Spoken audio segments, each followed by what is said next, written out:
Chair recognizes Mr. Rosenthal to speak against the bill. Thank you, Mr. Speaker. And thanks to my colleagues for standing with me today.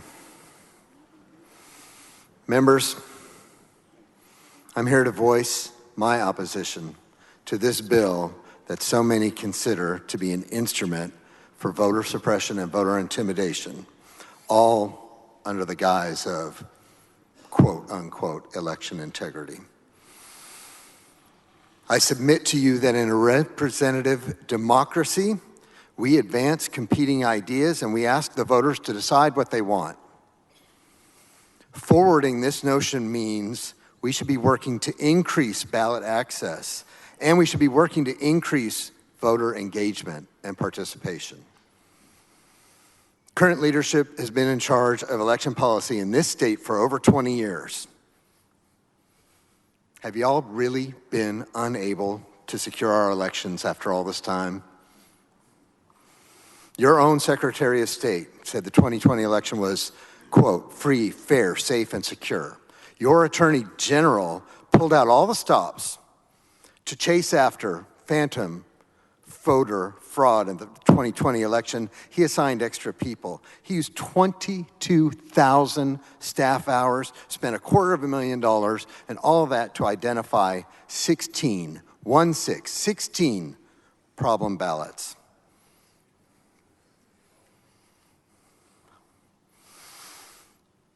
So you know I'm a numbers guy. There were 11 million, more than 11 million votes cast in the state in 2020, and the Attorney General found 16 problem ballots, most of them innocent mistakes. 22,000 staff hours, $250,000, all for 16 ballots out of 11 million. That is, if you do the math, 0.00014%, roughly 1 in 700,000 votes. 1 in 700,000, y'all. That's roughly the same as your chances of being struck by a meteorite. Anyone in here even heard of somebody being struck by a meteorite? You are much more likely to be struck by lightning than to find an instance of voter fraud in this state. According to the National Center for Health Statistics, you are more than 15 times as likely to drop dead dancing at a dance party than you are to find a case of voter fraud in Texas. No, members, after decades of current leadership control of the executive and legislative branches, Texas is already rated as the most difficult state to register and cast a vote in.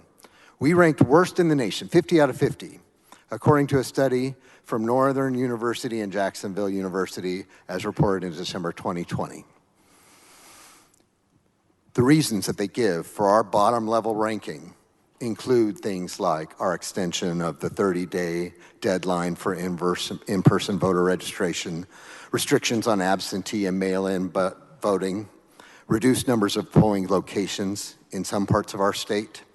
The states who are ranked at the top of this list, the states where it's easiest to vote, they have things, nice things like online voter registration, like automatic voter registration and same-day registration on election day. Some states have universal mail-in voting. This is considered by political scientists to be the hallmark of improved voter access.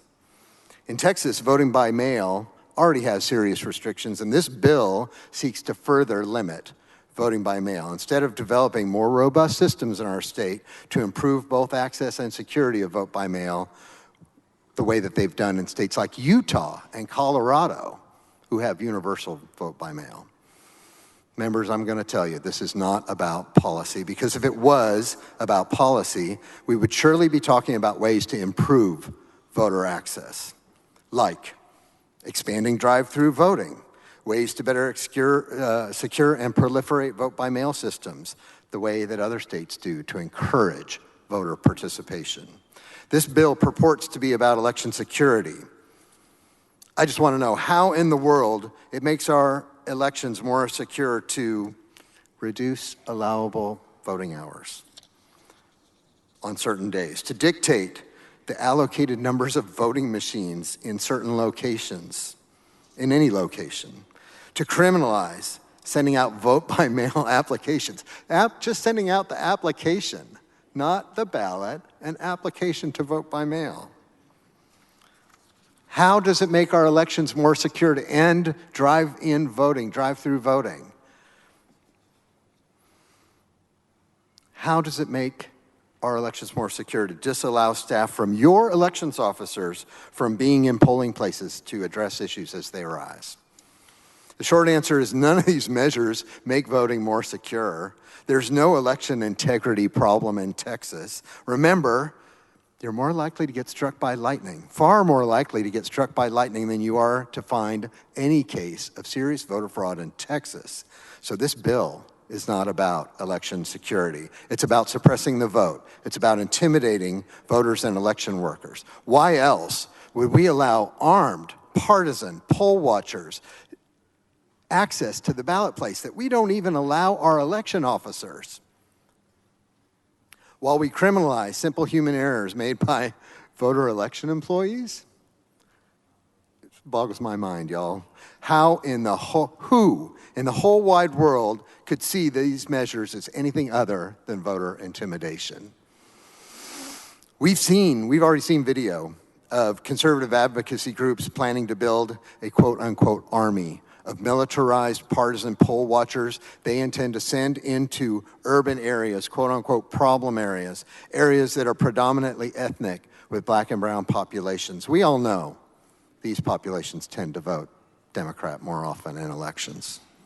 The people of Texas, y'all, the people of Texas want us here working on broadly popular, very important issues, things like, I don't know, access to health care, improving public education, maybe finally securing our electrical power infrastructure, and restoring our powerhouse Texas economy.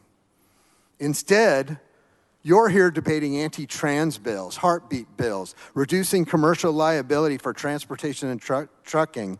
Y'all want to fight to the death to protect your interpretation of the Second Amendment, but apparently don't care so much about the First Amendment. And attacking local control of larger municipalities like where I'm from, Houston, Harris County.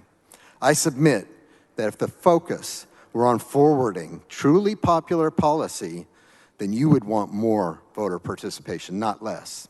This bill is bad for Texas because it's a bold effort to silence the voices of certain voters. And with that, I urge you to vote no. Thank you.